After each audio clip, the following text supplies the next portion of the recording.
It was a 1968 Fury 3. I love that car. It was like a boat on wheels. It was like a tank. I mean, every time you took a turn in that car, you didn't feel anything.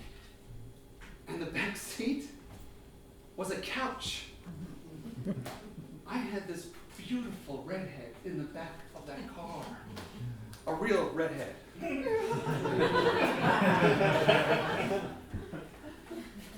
I fell in love with this woman. I could have married her. I could have asked her to marry me. If only I can remember her name.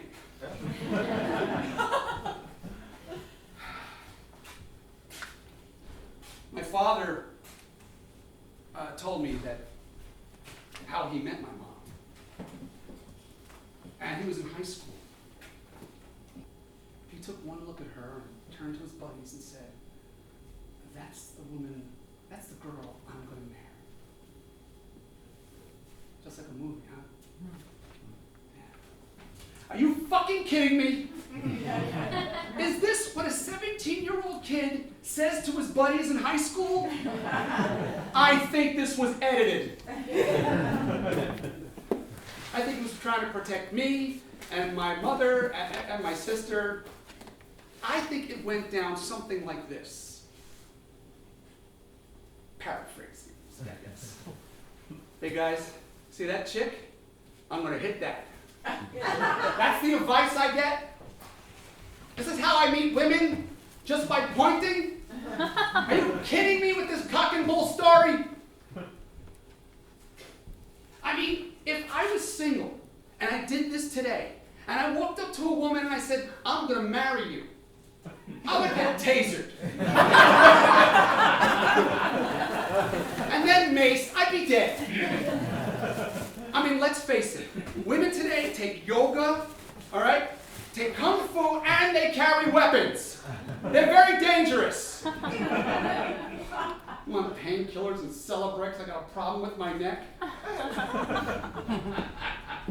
I went to the health food store and got that horny goat weed, you know? That's supposed to make you last longer. That's how I hurt my hip. Jeez, I mean, I tried everything. Characters, role-playing, nothing. She wouldn't use her hands. I begged her to do me, but she's just like a man. She gets what she wants, she rolls over, and she goes to sleep. Where do I meet these women? My dad never really taught me to fight. I mean, he talked about fighting, he'd, play with me and stuff, but he never really taught me how to defend myself. It was in the 6th grade. It was with this big black kid named Nicholas. Now, I'm not trying to make this a racist thing. I'm just trying to paint a picture for you. He was this big black kid, and I was a small, skinny, white, pasty kid. And he was bothering me all day long, pushing me, calling me names. Finally, I said something to him that I never thought I would say to anybody. "If I see you at 3 o'clock, I'm going to kick your ass." In my mind, I'm thinking, what the fuck did you just say? My body was screaming, "Run!" I really wanted to run, but my legs were too short. So I got out of the building, and there it is waiting for me. And the whole 6th grade. Running was not an option at this point. Now, I don't know how it started, but we started to push each other. He shoved me, I shoved him. It was back and forth. And the kids are screaming, "Kill him! Fuck him up! Fuck him up!" Now, I didn't know what side they were on. I just think they wanted to see blood. So we're pushing back and forth, and all of a sudden, we lock onto each other. And I'm trying to hold on to him. And he's going back and forth, and the kids are saying, "Knock him down! Kill him! Fuck him up!" And I'm holding on, and all of a sudden, he had me pinned to the wall. And they're all saying, punch him, fuck his up, kick his eyes out. So I lifted my leg, wearing my favorite Beatle boots. Now, if you were into the Beatles, you had to have these boots. They were the rage. I mean, they were pointy, they were made out of leather, and they had a really big heel and a zipper up the side. Really cool. So we had me up against the wall. And the kids are saying, punch him in the face! Okay, I thought he was going to hit me. All right, look. The boots weren't really leather. They were like cardboard and vinyl. What did you expect for 1995? Just wanted to clear that up. Okay.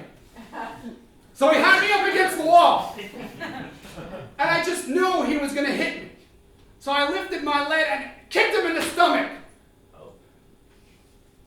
He went down.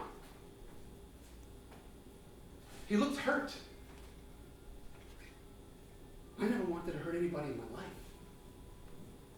And the kids are screaming, kick him again! Kick him again! So I went to give him my hand. He looked embarrassed. And he got up and he ran into the building. I ran after him. And of course, the whole 6th grade ran with us. I caught up to him in the building and I put out my hand to shake his and I said, sorry, Nicholas. And he said, sorry, Craig. And we became friends. Isn't that the way? I'm not sure if I told my father about this fight. I don't remember having a conversation with him. I don't know why. So maybe this is the part of the show where I can call it things I may have forgotten to tell my dad. But then, that's more like quadruple X, and I don't think I'd want him to know that stuff. And I do have a feeling he may know it already.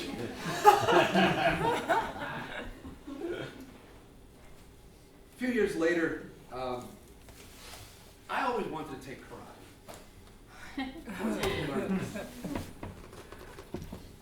And in the community center, there was a guy who was going to teach karate. I don't remember how old it was, but he said, if you get 3 more kids, we can form a class. I said, cool. So I called up my friend Phil.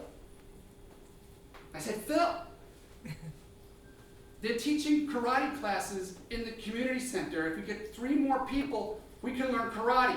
Do you want to take it? He said, hold on. Mom, can I take karate? No! No.